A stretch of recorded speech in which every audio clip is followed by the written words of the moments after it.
आगे बताते हैं, प्राइवेट नौकरियों के लोकल को आरक्षण देने के मामले में प्राइवेट सेक्टर की कंपनियों और उद्योग जगत के भारी विरोध के चलते कर्नाटक की सिद्धारमैया सरकार अब बैकफुट पर है। विरोध के चलते सरकार ने निजी कंपनियों में 100 से ज्यादा 100% आरक्षण को एक तरह से डी कैटेगरी के जो कर्मचारी हैं उनके लिए आरक्षित किया है और इसको लेके उद्योग जगत एक बड़ा विरोध कर रहा था, जिसके बाद से इस बिल को वापस लिया गया है। हालांकि कई ऐसे पक्ष भी सामने आ रहे हैं जो ये कह रहे हैं कि आखिर क्या वजह है कि सिद्धारमैया सरकार को इस तरह के बिल को लेकर राज्य में आने की जरूरत पड़ी। प्राइवेट सेक्टर में स्थानीय लोगों को आरक्षण दिए जाने से जुड़े विधेयक पर कर्नाटक सरकार सांसद में फंस गई है। विवाद खड़ा होने के बाद राज्य सरकार की ओर से इसका बचाव किया जा रहा है, तो उद्योग जगत के कई दिग्गजों ने इस प्रस्तावित आरक्षण पर गहरी आपत्ति जताई है। वहीं बिल पर तकनीकी उद्योग के शीर्ष लॉबी समूह नेस्कॉम ने चिंता जताई है। नेस्कॉम ने कहा कि यह कानून प्रौद्योगिकी के क्षेत्र में राज्य की बढ़त को खत्म कर देगा और अब तक हुई प्रगति को समाप्त कर देगा। इस बीच आंध्र प्रदेश के मुख्यमंत्री एन चंद्रबाबू नायडू के बेटे और मंत्री नारा लोकेश ने प्राइवेट कंपनियों को एक बड़ा ऑफर दिया है। उन्होंने सोशल मीडिया प्लेटफॉर्म एक्स पर लिखा, हम आपकी निराशा को समझते हैं। हम विशाखापत्तनम में अपने आईटी सर्विस, एआई और डाटा सेंटर क्लस्टर में आपका स्वागत करते हैं।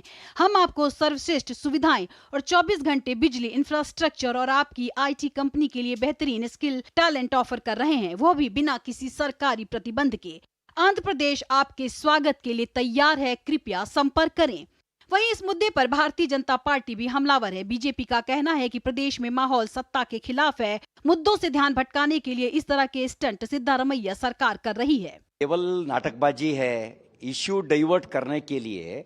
ये आज माहौल कांग्रेस के खिलाफ है, आज माहौल सीएम सिद्धारमैया जी के खिलाफ है, आज माहौल एकदम इस सरकार के खिलाफ है। उसको इश्यू डाइवर्ट करने के लिए हर तरीका ढूंढ रहा है। वहीं भाजपा के प्रदेश अध्यक्ष बीवाई विजेंद्र ने कहा कि मुझे नहीं लगता कि मुख्यमंत्री सिद्धारमैया कर्नाटक के लोगों के हितों की रक्षा को लेकर गंभीर हैं। इतने सारे घोटाले हो रहे हैं, वे ध्यान भटकाने के लिए रणनीति का इस्तेमाल कर रहे हैं। He tweets, again he deletes the tweet, again he make a U-turn. So this confusion clearly indicates that Chief Minister is not serious about this issue. He is only exploiting the situation, trying to play with the emotions of the Kannadigas.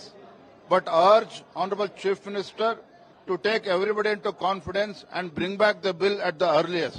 बहरहाल private नौकरियों में स्थानीय लोगों को आरक्षण देने के फैसले पर सिद्धारमैया सरकार का चौतरफा पुरजोर विरोध किया जा रहा है, जिसकी वजह से फिलहाल इस विधेयक को ठंडे बस्ते में डाल दिया गया है। ऐसे में प्रदेश के निवासियों की जवाबदेही भी एक बड़ा सवाल बन गया है। Bureau report, DD news. Siddaramaiah सरकार ने कर्नाटक चुनाव में जो बड़े वादे किए और खासकर युवाओं से जो रोजगार को लेकर जो वादे किए उनको पूरा करने के लिए एक बिल लेके आए। हालांकि इस बिल को लेकर एक बड़ा विरोध हुआ और इस विरोध के बाद अब इस पूरे बिल को ठंडे बस्ते में रख दिया गया है। लेकिन फिर भी बहुत जरूरी है समझना कि आखिर ये बिल कहता क्या है। स्थानीयों के लिए प्राइवेट नौकरियों में आरक्षण की व्यवस्था करने का ये एक बिल था। कर्नाटक सरकार का ये बिल था और बड़े विरोध के बाद इस बिल को वापस लिया गया है। बिल का नाम था Karnataka state employment of local candidates in the industries, factories and other establishment. तो किस तरह से स्थानीय लोगों को आरक्षण दिया जा रहा है इस बिल में। अगर ये बिल कानून बनता है तो इसके दायरे में सभी इंडस्ट्रीज, फैक्ट्रियां और प्राइवेट संस्थान आएंगे और इसी को लेकर उद्योग जगत ने एक बड़ा विरोध किया था। किस तरह से इस बिल के और प्रावधान है, प्राइवेट नौकरियों में स्थानीय लोगों के लिए आरक्षण अनिवार्य हो जाता इस बिल के आने से। इस बिल में जो अन्य प्रावधान है, बिल में प्राइवेट नौकरियों में मैनेजमेंट के 50% और नॉन मैनेजमेंट के 75% पदों पर स्थानीय उम्मीदवारों को आरक्षित करता, यानी कि उनकी भर्ती अनिवार्य हो जाती। ग्रुप सी और ग्रुप डी कैटेगरी के पदों पर 100% भर्तियां स्थानीयों की होंगी, ये कहता था ये बिल। और इस बिल को लेकर जो विरोध लगातार हो रहा था वो भी हम आपको आगे बताते हैं। इस बिल में लोकल की परिभाषा दी हुई है। इस लोकल की परिभाषा में बिल के मुताबिक स्थानीय उसे माना जाएगा जिसे कन्नड़ भाषा बोलनी, लिखनी और समझ में आती हो। इसी के साथ कम से कम 15 साल से कर्नाटक का मूल निवासी होना अनिवार्य है। तो ये किस तरह से लोकल की परिभाषा दी गई है। अगर किसी स्थानीय ने 10वीं क्लास कन्नड़ भाषा में पास नहीं की होगी तो उसे कर्नाटक प्रोफिशिएंसी टेस्ट देना जरूरी होगा। तो ये कुछ ऐसे प्रावधान जो लोकल किस तरह से तय होगा। कंपनी या मैनेजर कानून का उल्लंघन करती है तो 10,000 से लेकर 25,000 रुपए तक का जुर्माना लगेगा उन कंपनियों पर जो इसकी अवहेलना करते हैं। अगर ये बिल आता तो ये तमाम वो प्रावधान थे। विवाद बढ़ने पर बिल पर फिलहाल रोक लगा दी गई है। इसे ठंडे बस्ते में कर्नाटक सरकार ने डाल दिया है। हालांकि कर्नाटक सरकार के कुछ मंत्रियों का ये कहना है कि हम आगे जाकर इस पे भविष्य में इसको हम लेकर आएंगे। कर्नाटक सरकार के फैसले से औद्योगिक घराने नाखुश हैं। उन्होंने अपनी नाराजगी जाहिर की और उस नाराजगी में कई ऐसे पहलू हैं जो देश के आर्थिक विकास के लिए बेहद अहम है। निजी क्षेत्र के विरोध के बाद कर्नाटक सरकार ने बिल पर रोक लगाई है। तो बड़ा विरोध निजी क्षेत्र ने किया, तमाम उन कंपनियों ने किया जिनमें कि एक तरह से बेंगलोर कर्नाटक की विकास दर अगर हम बात करें तो उसकी जो आर्थिक गति है, रफ्तार है, उसके लिए उन्होंने कहा कि किस तरह से ये बिल एक बड़ा रुकावट साबित होगा। औद्योगिक निकायों का कहना है कि प्रस्तावित 100% आरक्षण संवैधानिक प्रावधानों का भी उल्लंघन है। तो न सिर्फ देश के विकास की रफ्तार को धीमी करता है ये बिल, बल्कि ये बिल असंवैधानिक है, ऐसा कहना है उद्योग जगत का। कानून के जानकार इस विधेयक को असंवैधानिक बता रहे हैं और असंवैधानिक बताने के जो तर्क हैं, जो वजह है, वो भी आपको बताते हैं। अनुच्छेद 14 और अनुच्छेद 19 का उल्लंघन है ये बिल। अनुच्छेद 14 क्या कहता है? अनुच्छेद 14 कहता है कि जो सभी नागरिकों की समानता की गारंटी देता है, यानी कि राइट टू फ्रीडम का उल्लंघन है ये बिल। इसी के साथ अनुच्छेद 19 कहता है कि प्रत्येक नागरिक को देश के किसी भी हिस्से में रहने और काम करने का अधिकार है। तो इन दो मौलिक अधिकारों का उल्लंघन है ये बिल, ये कहना है उद्योग जगत का और साथ ही साथ कानून के जानकारों का। अब आइए ये बताते हैं कि इस बिल को लेकर उद्योग जगत के जो बड़े एक तरह से प्लेयर्स हैं उनका क्या कहना है।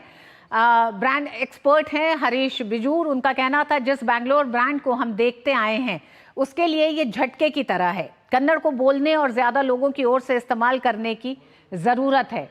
उनका ये कहना है कि जिस बैंगलोर की एक छवि एक लंबे एक तरह अरसे में तैयार की गई है, लेकिन ये सब अचानक नहीं किया जा सकता। इसके लिए मीडियम से लेकर 10 साल तक की योजना के साथ आना चाहिए। इस बिल को एकदम से नहीं लेके आया जा सकता, इसके लिए एक पूरी कार्य योजना तय की जानी चाहिए। आइए देखते हैं अन्य उद्योग जगत के लोगों का क्या कहना है। बायोकॉन के संस्थापक किरण मजूमदार शॉ ने भी यही कहा है। उन्होंने कहा कि टेक्नोलॉजी हब के लिए हमें काबिल लोग चाहिए, हम टैलेंट के साथ कॉम्प्रोमाइज़ नहीं कर सकते, ये उनका कहना है। नौकरियों में स्थानीय लोगों को जगह देने के लक्ष्य से इस क्षेत्र में हमारे नेतृत्व पे कोई असर नहीं पड़ना चाहिए, ये किरण मजूमदार शॉ का कहना। उन्होंने कहा कि अच्छे स्किल वाली भर्तियों को इस पॉलिसी से अलग रखना चाहिए, यानी कि एक जो टेक्नोलॉजी हब के तौर पर बैंगलोर स्थापित हुआ है उस पर कहीं ना कहीं रुकावट आएगी। नैस्कॉम का कहना है कि वैश्विक स्तर पर काबिल लोगों की भारी कमी है। बड़ी तादाद होने के बावजूद कर्नाटक भी इससे अलग नहीं है। इसके बावजूद भी तकनीक क्षेत्र जीडीपी में 25% की हिस्सेदारी रखता है भारत में। ऐसे में इस तरह का बिल परेशान करने वाला है, जिससे न सिर्फ इंडस्ट्री की ग्रोथ पर असर होगा बल्कि ये राज्य की वैश्विक छवि को भी नुकसान पहुंचाएगा। तो क्योंकि बैंगलोर में निवेशक ज्यादा आते हैं, इसलिए इस संदर्भ में ये बात कही गई है। इन्फोसिस के पूर्व सीएफओ बी बालाकृष्णन ने कहा कि बेंगलुरु में आईटी सेक्टर में काम करने वाले 40% लोग दूसरे राज्य से हैं। यहाँ का इकोसिस्टम अच्छा है, तो एक अच्छे इकोसिस्टम को इस बिल को लाकर उसे खराब न किया जाए, इसी कारण इंडस्ट्री काबिल लोगों को आकर्षित कर पाई है। अगर आप इसे बर्बाद कर देंगे तो इसे दोबारा खड़ा करना मुश्किल होगा। तो ये कुछ उद्योग जगत के बड़े चेहरों का उनका ये मानना है कि बैंगलोर एक लंबे समय के बाद अपनी एक छाप बना पाया है। और आइए ये भी बताते हैं, कर्नाटक पहला राज्य नहीं है, तो पिछले राज्यों में जब इस तरह के प्रावधान किए गए तो उसका क्या असर रहा है। अब तक 6 राज्यों ने इस तरह का ऐलान किया है। तो कर्नाटक के साथ साथ अन्य राज्यों में हरियाणा, झारखंड, मध्य प्रदेश, आंध्र और महाराष्ट्र ने भी इस तरह का ऐलान किया है। और इस तरह के ऐलान करने के बाद क्या इनका जमीन पे कोई असर हुआ, तो ये भी सुन के हैरानी होगी कि निजी नौकरियों में 75% तक स्थानीय लोगों को आरक्षण का ऐलान तो इन राज्यों ने किया है, लेकिन ज्यादातर मामले जो ऐलान किए गए वह या तो कोर्ट में अटके हुए हैं या इन पर जमीन पर काम नहीं हो पाया है। तो इस तरह के ऐलान किए जरूर जा रहे हैं, किसी भी राज्य में इसे पूरी तरह लागू नहीं किया जा सका है। और एक तरह से हम ये भी आपको बताना चाहेंगे कि अदालतों ने भी क्या कहा है। अदालत ने कई मामलों पर इसका संज्ञान लिया है और बहुत साफ ये कहा है कि किस तरह से ये व्यवस्था नहीं तैयार की जा सकती है, ये व्यवस्था नहीं बनाई जा सकती है। और इसी पर आज हमारा विशेष भी आधारित है।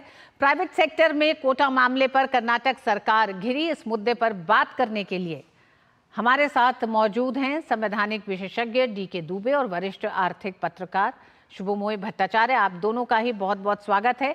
इस मुद्दे पर आज हमारा विशेष है निजी क्षेत्र में कोटा घिरी कर्नाटक सरकार,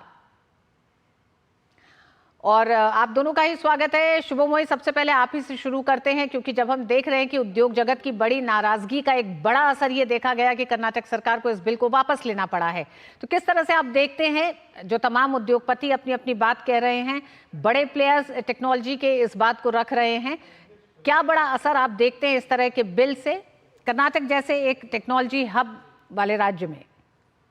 सबसे बड़ा प्रॉब्लम यह है कि ये वाली आइडिया कि स्थानीय लोगों को रोज़गार देना चाहिए, इस मामले को लेकर ये जो एक, जैसे आपने बताया कि कई राज्य भी पहले इस रास्ते पे चल चुके हैं, ये एक जिसे कहते हैं ना बैड प्रेसिडेंट एक के बाद एक चलता जा रहा है, और ये सच में इंडस्ट्री के लिए एक बहुत बड़ा झटका है। हमारे देश में हम जहाँ पे कह रहे हैं कि रोज़गार सुविधा की बात हो रही है, हम लोग डेली आलोचना करते हैं कि रोज़गार की बढ़ोतरी होनी चाहिए, तो हम जैसे ही ऐसे रिस्ट्रिक्शंस ला देंगे तो इसका मतलब है कि अगर वहाँ पे अगर कोई लोग नहीं मिलेंगे तो हम अकॉर्डिंगली बताएंगे कि भाई रोज़गार के लिए, रोज़गार भले ही अब ना मिले, लेकिन हम जब तक स्थानीय लोग नहीं मिलेंगे तब तक हम एम्प्लॉयमेंट बंद करके रखेंगे।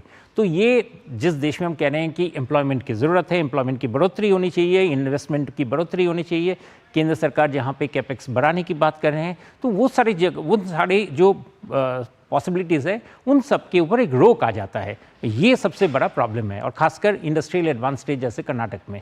जी, DK दुबे साहब भी हमारे साथ मौजूद हैं।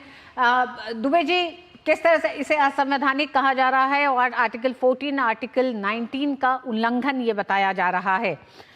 अदालत ने इससे पहले भी, सुप्रीम कोर्ट ने 1984 के एक प्रदीप जैन मामले में भी अपना फैसला दिया था, तो आप किस तरह से कर्नाटक सरकार के इस बिल को, क्या उस फैसले से अलग देखते हैं, या जो अन्य राज्यों में रहा उसी सिलसिले में कर्नाटक सरकार का ये बिल भी आप देख रहे हैं?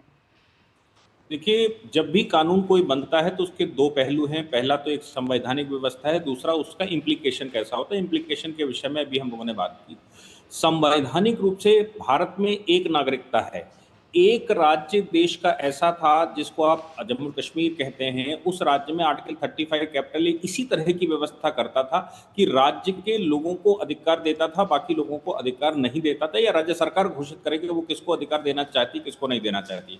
सुप्रीम कोर्ट की 5 जजों की बेंच ने अभी हाल ही में उस पूरे के पूरे कानून को, आर्टिकल 35 कैपिटल ए को असंवैधानिक घोषित किया है, क्योंकि वो राज्य सरकार डिस्क्रिशन इस्तेमाल करती।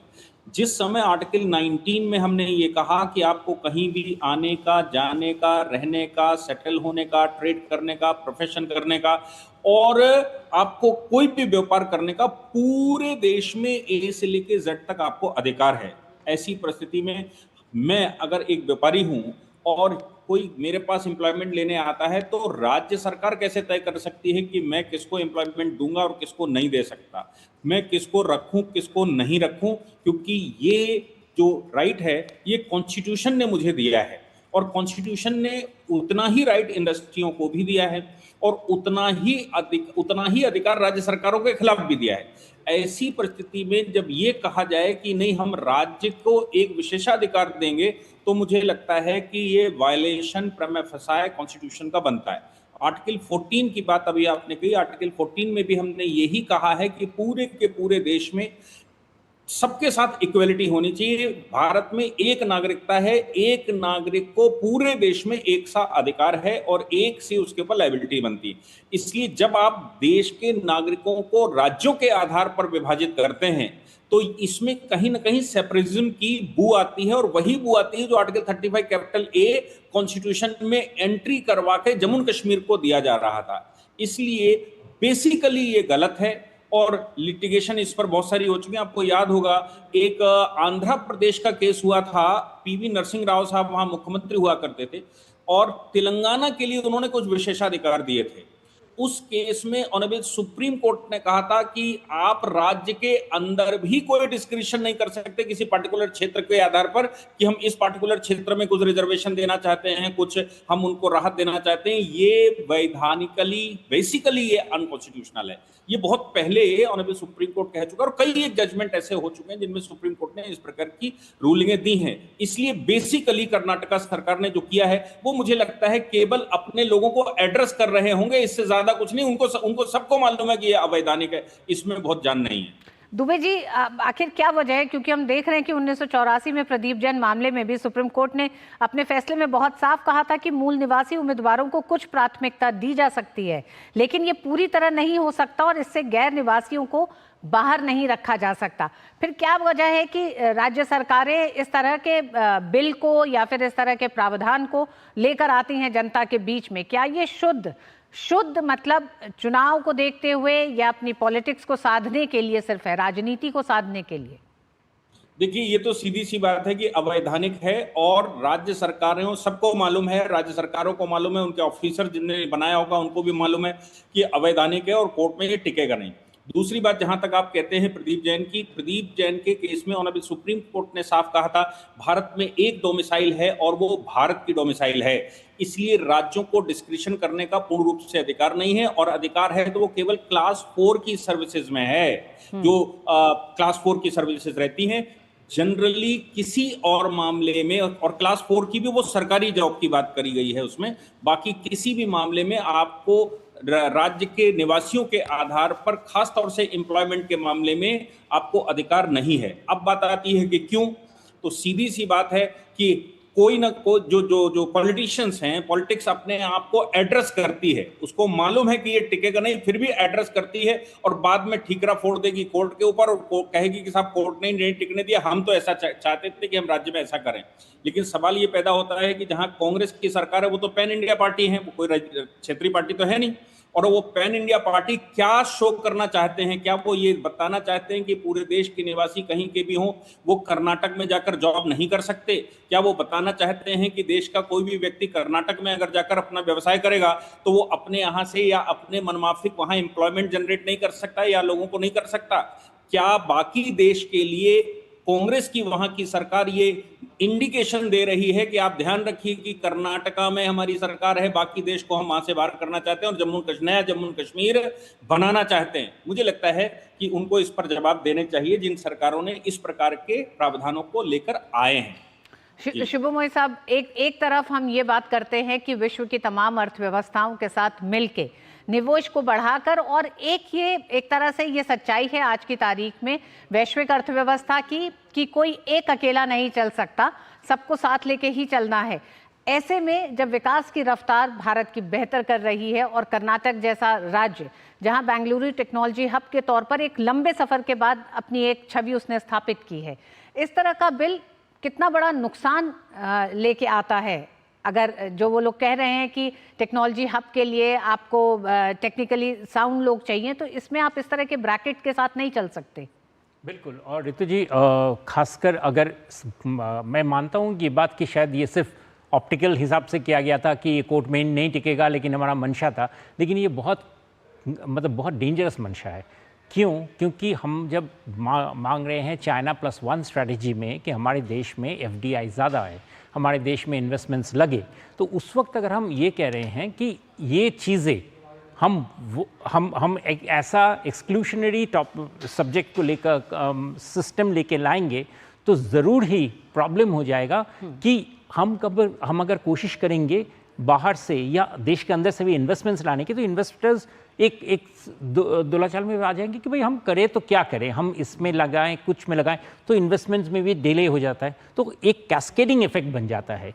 ये कहना कि भाई ये कोर्ट में अगर रिजेक्ट भी कर दिया तब भी ये मामला उठाने से ही एक बहुत बड़ा अनसर्टेनिटी का माहौल किया जाता है। आप ये कह रहे हैं कि ये मंशा किसी देश में एक राज्य की जब सामने आएगी, तो जहां हम देश के विकास की रफ्तार की लगातार बात कर रहे हैं, तमाम आर्थिक सुधारों से हमने बहुत सारे रैंकिंग्स में सुधार किया है, तो उसमें एक ये बहुत खराब और एक बड़ा ही गलत संदेश देता है बाहर निवेशकों को। जी, बहुत ही ज़्यादा गलत देता है, क्योंकि उसमें क्योंकि इन्वेस्टर्स को आप ये नहीं कह सकते कि आप भूल जाइए ये चीज़ हुआ था, कोर्ट में गया था, ये कोई भूलता नहीं है, सबके याद रहता है कि भाई ये आइडिया ये आया था, इस पर डिबेट हुआ था, उस वक्त उन्होंने स्टेप बैक लिए थे, लेकिन उन्होंने कहा था कि शायद हम फिर से करेंगे। तो बहुत सारे इफ्स, बट्स, नोज वगैरह आ जाते हैं, और एक बार अगर वो चलता है तो दूसरे जगह पे जहाँ पे ये इफ्स एंड बट्स नहीं है तो वो कहेंगे कि भाई आप आ जाइए।